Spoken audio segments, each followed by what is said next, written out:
ശരിക്കും കുളിച്ചിട്ട് വേണം അടുക്കളയിൽ കയറാൻ. പണ്ട് കാലത്ത് പുതുപ്പെണ്ണ് വരുമ്പോ അമ്മായിയമ്മ വരും, മോളെ അടുപ്പ് കത്തിക്കുന്നതിന് മുമ്പ് കുളിക്കണേ, ഇവിടുത്തെ ആചാരമാണ് എന്ന് പറയുന്നത്. ആചാരമല്ല, ആരോഗ്യമുണ്ടാകുന്ന ഏറ്റവും നല്ല മാർഗമാണ്. എന്താണ്?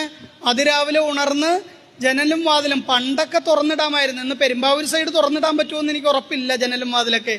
കാരണം അവസാനം കഴുത്തേ കിടക്കുന്ന സാധനം ഒന്നും കാണില്ല. അതുകൊണ്ട് അത്യാവശ്യം ഒരു ജനലൊക്കെ തുറന്നിട്ട് ആ കാറ്റിനെയൊക്കെ ഒന്ന് സ്വീകരിച്ച് അല്ലേ നേരെ കുളിച്ചിട്ട് അടുക്കളയിൽ കയറി.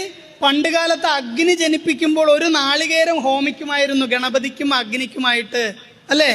അടുക്കളയിൽ കയറി ഭക്ഷണം പാകം ചെയ്ത് ഭർത്താവിനും മക്കൾക്കും കൊടുത്താൽ അവർക്ക് ആരോഗ്യം ഉണ്ടാവും. വേണമെങ്കിൽ നിങ്ങൾ 1 മാസം പരീക്ഷിക്കുക.